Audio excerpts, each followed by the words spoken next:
तानजिंग को इस तरह से निये भी देख लेता है। पहले वो उसके पास जाकर उसका हालचाल पूछता है और फिर कहता है कि तुम काफ़ी थकी हुई लग रही हो, तो तुम्हें घर जाकर आराम करना चाहिए। पर तानजिंग नहीं मानती, तो वो कहता है कि यह हॉस्पिटल का रूल है, तुम कहीं दूसरों को भी इन्फेक्ट ना कर दो, इससे अच्छा कि तुम घर ही चली जाओ। वैसे तुम क्या अभी भी मुझसे नफरत करती हो? तो वो कहती है कि हाँ। निये कहता है कि जो इंसान प्यार करते हैं वही नफरत करते हैं, पर तुमने तो कभी भी मुझे प्यार किया ही नहीं। इस पर तानजिंग उसे कुछ नहीं कहती, तो वो कहता है कि मेरी कार से उतरो, तो वो उतर जाती है। पर थोड़ी ही देर में वो वापस आकर उसे एक होटल लेकर जाता है। यहाँ पर वो उसे ठीक से सुलाने के लिए उसके कपड़े उतार रहा था, तो तानजिंग उसे किस करने लगती है। फिर तो निये भी नहीं रुकता, वो कहती है कि हमें एक दूसरे की ज़रूरत है, इसलिए हम ये सब कुछ कर रहे हैं ना। ये सुनकर निये रुक जाता है। उसे तानजिंग पर काफ़ी गुस्सा आ रहा था। वो सोचता है कि ये अभी भी पैसों के लिए ही सब कुछ कर रही है। अभी तक मुझे यही लग रहा था कि इसने मुझे किसी दूसरे रीज़न की वजह से छोड़ा होगा, चूँकि ये मुझे बताना नहीं चाहती, पर आज पता लग गया कि इसने मुझे सिर्फ और सिर्फ पैसों की ही वजह से छोड़ा था। एक फ्लैशबैक में हमें दिखाया जाता है कि तानजिंग निये से कह रही थी कि जब मुझे पता लगा कि तुम रिच फैमिली से बिलोंग करते हो, इसलिए मैंने तुमसे प्यार करने का नाटक किया, और देखो तुम्हारे डैड ने मुझे 5 मिलियन भी दे दिए हैं। ये सुनकर वो उसे कहता है कि क्या तुमने कभी भी मुझसे प्यार नहीं किया? तो वो कहती है कि मुझे तुमसे नहीं, तुम्हारे पैसों से प्यार था। प्रेजेंट में तानजिंग सोचती है कि तुमसे दूर होना ही तुम्हारे लिए सही था कि वहाँ पर निये आता है। वो कहता है कि अभी तुम्हारे पास पैसे नहीं है, तो ज़रूर तुम उस मिस्टर शेंग के पास पैसे मांगने चाहोगी। उसके पास मत जाना, जितने भी पैसे तुम्हें चाहिए वो मैं तुम्हें दूंगा, बदले में तुम्हें उस जून से डिवोर्स लेना होगा। तानजिंग उसे कहती है कि मुझे तुम्हारे पैसे नहीं चाहिए, बस तुम पिंग पिंग को ठीक कर दो, मैं जून को डिवोर्स दे दूंगी। निये कहता है कि इस डील को तुम भूलना मत।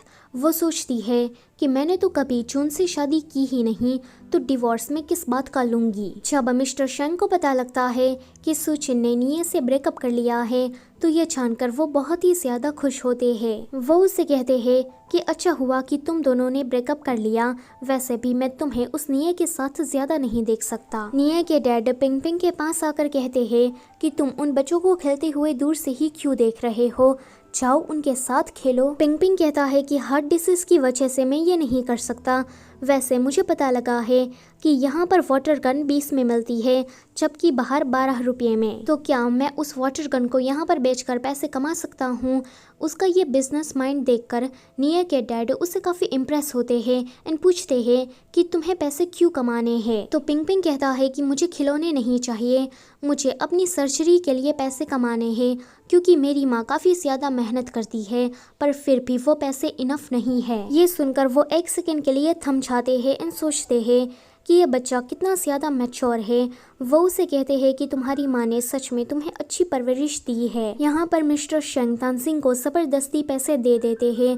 जब वो बिल भरने के लिए जाती है, तो उसे पता लगता है कि निये के डैड ने सारा बिल भर दिया है। निये भी वहाँ पर था एंड उसे भी इसके बारे में पता लग जाता है। तानजिंग निये के डैड के पास जाकर उसे पैसे लौटा देती है, तो वो कहते हैं कि तानजिंग पहले भी तुम मुझे पसंद नहीं थी और आज भी तुम मुझे पसंद नहीं हो, पर तुम्हारा बेटा वो मुझे काफ़ी पसंद आया। तानजिंग उसे कहती है कि आपने 7 साल पहले मुझसे कहा था कि मैं चुप कर रहूं, तो मैं रही। अब आप भी मेरी एक बात मानिए, पिंग पिंग से दूर रहिए। अगर आपने गलती से भी पिंग पिंग को हर्ट करने की कोशिश की, तो मैं एक माँ होने के नाते आपको नहीं छोड़ूंगी। वो उसे ये धमकी देकर वहाँ से चली जाती है। उसके जाने के बाद निये के डैड कुछ सोचकर काफ़ी ज़्यादा हंसते हैं, क्योंकि उसे पता लग गया था कि पिंग पिंग निये का ही बेटा है। वो इस बात को और भी ज़्यादा कंफर्म करने के लिए उसका डीएनए टेस्ट भी कराने के लिए भेज देते हैं। निये जून के पास जाकर कहता है कि तुम तानजिंग को डिवोर्स दे दो, तो जून उसे पूछता है कि क्या तानजिंग भी ऐसा ही चाहती है। वो कुछ नहीं कहता एंड फिर कहता है कि मैं तुम्हें डिवोर्स करने के बदले में पैसे दूंगा। जून वहाँ के रेस्टोरेंट ओनर से कहता है कि मुझे आपकी वाइफ से शादी करनी है, तो डिवोर्स करने के बदले में मुझे आपको कितने पैसे देने पड़ेंगे। तो वो भी मजाक में कह देते हैं कि 5 मिलियन। जून कहता है कि मुझे भी 5 मिलियन चाहिए, तो निये कहता है कि मैं सीरियस हूँ, अभी मैं मजाक नहीं कर रहा। जून कहता है कि तुम्हें ऐसी बातें करने पर क्या कोई शर्म नहीं आती? तुम्हारे डैड की वजह से हमारी पूरी फैमिली बर्बाद हो गई, उसने मेरा पूरा करियर ख़त्म कर दिया और तुम ये चाहते हो कि मैं तुम्हारे कहने पर तान सिंह को डिवोर्स दे दूँ? क्या मैं तुम्हें इतना इजी लगता हूँ? निये सीधा अपने डैड के पास जाकर पूछता है कि जून उसके साथ आपने क्या किया था। तो ये सुनकर उसको गुस्सा आ जाता है। वो कहते हैं कि तुम्हें उन दूसरे लोगों की काफ़ी ज़्यादा पड़ी रहती है, पर कभी भी तुमने मेरे बारे में चिंता की? वो तो उसे कुछ बता नहीं रहे थे, इसलिए वो उसके सेक्रेटरी से ही पूछ लेता है। वो कहते हैं कि 8 साल पहले कंस्ट्रक्शन साइट पर एक बहुत बड़ा एक्सीडेंट हुआ था। जून तब उस प्रोजेक्ट का मैनेजर था। कंपनी की इमेज बचाने के लिए जून ने सारा इल्जाम अपने ऊपर ले लिया। तब वो काफ़ी जख्मी भी था। हमारी कंपनी ने उन सारी बातों के लिए जून को कंपनसेट किया है, तो अब क्या है?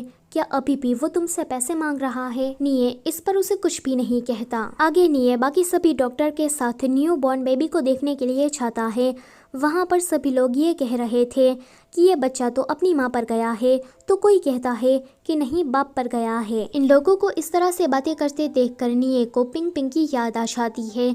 वो सोचता है कि पिंग पिंग भी तो बिल्कुल मेरी ही तरह दिखता है। तभी ही निये के डैड के पास डीएनए टेस्ट आ जाता है, जिससे पता लग जाता है कि पिंग पिंग निये का ही बेटा है। ये जानकर वो काफ़ी ज़्यादा खुश होते हैं। वो कहते हैं कि मुझे तो बिना किसी बात के अपना ग्रैंडसन यानी कि वारिस मिल गया, पर उसकी जो माँ है तान सिंह, वो मुझे बिल्कुल भी पसंद नहीं है।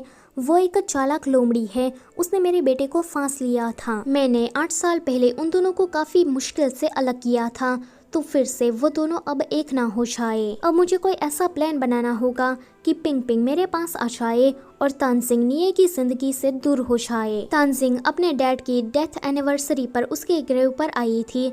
जब वो घर वापस आती है तो उसका इंतजार निये कर रहा था। वो सीधा उसे ये पूछता है कि क्या पिंग पिंग मेरा बेटा है? वो कुछ नहीं कहती तो वो समझ जाता है कि ये बात सच है, पिंग पिंग उसी का ही बेटा है। वो कहता है कि अगर ऐसी बात थी तो तुमने मुझे पहले क्यों नहीं बताया? तो वो कहती है कि जाके अपने डैड से पूछो और ये भी पूछना कि मेरे डैड की मौत किस वजह से हुई। ये सुनकर निये सीधा अपने डैड के पास जाता है। तो वो कहते हैं कि पिंग पिंग तुम्हारा बेटा है। वो काफ़ी खुश लग रहे थे, पर निये उसे सीधा ये पूछता है कि क्या तान सिंह के डैड के मरने के पीछे क्या आपका हाथ है? ये सुनकर डैड को उस पर गुस्सा आता है। वो कहते हैं कि क्या तुम अभी भी उस तान सिंह की बात मान रहे हो? मैंने कितनी बार कहा है कि तुम उस औरत से दूर रहो। वैसे उसके डैड की मौत के पीछे मेरा कोई हाथ नहीं है, ये बस एक एक्सीडेंट था। अगले दिन तान सिंह जब हॉस्पिटल आती है तो उसे पता लगता है कि निये के डैड पिंग पिंग की सारी जिम्मेदारी लेना चाहते हैं। तो वो उसके पास जाकर कहती है कि मैंने आपसे कहा ना कि आप पिंग पिंग से दूर रहिए। तो निये के डैड कहते हैं कि तुम उसे एक अच्छी जिंदगी नहीं दे सकती, तो उसे जाने दो, वैसे भी वो मेरी फैमिली का वारिस है। तान सिंह कहती है कि क्या आप अभी अच्छी जिंदगी की बात कर रहे हैं? जब मेरे डैड की मौत हुई तब से ही मेरी अच्छी जिंदगी खत्म हो गई। अब मैं एक जिंदा लाश की तरह हूँ और आप ये बात कभी भी मत भूलना कि मेरे डैड किस वजह से मरे थे। अभी फिलहाल मैं बस इतना चाहती हूँ कि आप मेरे बेटे से दूर रहिए, वरना मैं पुलिस में रिपोर्ट कर दूंगी। निये ने उन दोनों की बातें दूर से सुन ली थी। वो उसे पूछता है कि पहले क्या हुआ था, मुझे बताओ। तो वो कहती है कि तुम्हारे जाने के बाद इतने साल मैंने कैसे गुजारे तुम ये सोच भी नहीं सकते, मेरे पास और कोई चॉइस ही नहीं थी। अब तुम्हें पता लग गया है ना कि हमारे डैड एक दूसरे के दुश्मन है, तो इस बात को भूल जाओ कि हमारा कुछ हो सकता है। एक फ्लैशबैक में हमें दिखाया जाता है कि निये के डैड तान सिंह को 5 मिलियन देते हुए कहते हैं कि तुम्हारे डैड तो अब नहीं रहे, तो इन पैसों को तुम फ्यूनरल में खर्च कर देना और मेरे बेटे निये की जिंदगी से भी बहुत ही ज्यादा दूर चली जाना। मैं चाहता था कि मेरा बेटा निये मेरा बिजनेस संभाले, पर उसने फाइनेंस को छोड़कर मेडिकल लाइन को चूज किया। ये सब कुछ तुम्हारी वजह से हुआ। तान सिंह उनकी बातों को चुपचाप सुनती रहती है एंड लास्ट में वो उन पैसों को बिना लिए ही वहाँ से चली जाती है। आगे तान सिंह ने अपने डैड की मौत की इन्वेस्टिगेशन कराने के लिए एक जासूस को हायर किया था। वो जासूस उसे कहती है कि सबूत सारे मिटाए गए हैं और रिपोर्टर्स को भी पैसे देकर उनका मुंह बंद करवा दिया है, तो मुझे तुम्हारे डैड की मौत के पीछे कुछ भी पता नहीं चला। आगे तानसेन उन 5 मिलियन को लेकर अबॉर्शन करवाने चाहती है, पर चुनू से समझाता है कि हमारे फैमिली झगड़ों के बीच में इस छोटे बच्चे का क्या कसूर। तानसेन भी उसकी बात को तुरंत समझ जाती है एंड इस बच्चे को जन्म देती है। प्रेजेंट में निये सुचिन को पिंग और तानसेन के बारे में सब कुछ बताते हुए कहता है कि तानसेन ने अकेले ही सफ़र किया, उसने मुझे बताना ज़रूरी भी नहीं समझा।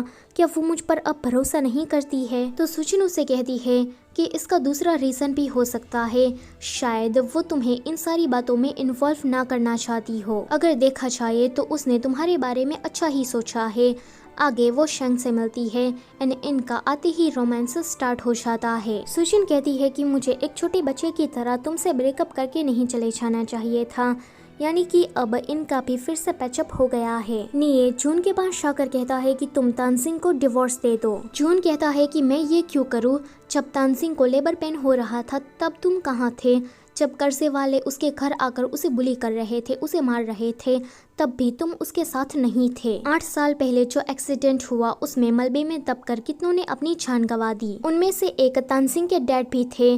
तुम्हारे डैड ने तब क्या किया, सारा इल्जाम तानसेन के डैड पर डाल दिया और जितनों को भी सच पता था उनको पैसे देकर उनका मुंह बंद करवा दिया। क्या तुम्हारी नजरों में तानसेन और उसके डैड की कीमत बस 5 मिलियन है? ये सारी बातें निये को बिल्कुल भी पता नहीं थी। वो ड्रंक होकर तानसेन के पास आता है। वो कहता है कि तुम्हारे साथ इतना कुछ हो गया फिर भी तुमने मुझे क्यों नहीं बताया, अकेले ही सफर क्यों करती रही? उस टाइम पर तुम्हारे छोड़े जाने के बाद मुझे लग रहा था कि कोई भी मुझे पसंद नहीं करता। सबसे ज्यादा दुख मैंने झेला है, पर असल में तो वो तुम थी। मेरी वजह से तुम्हें कितना कुछ झेलना पड़ा। वो रो रहा था तो तानसेन उसे बेड पर ठीक से सुला देती है। अगले दिन वो जाने से पहले तानसेन को अपने घर की कीज देते हुए कहता है कि तुम जब चाहे वहाँ आ सकती हो, मेरा घर हॉस्पिटल के पास ही है। अगर पिंग को कुछ खाने का मन करे तो तुम मेरे घर में कुकिंग भी कर सकती हो। ये वाला पार्ट होता है यहीं पर ही ख़त्म। वीडियो से जाने से पहले लाइक, शेयर और चैनल को सब्सक्राइब करना मत भूलना। Thank you for watching.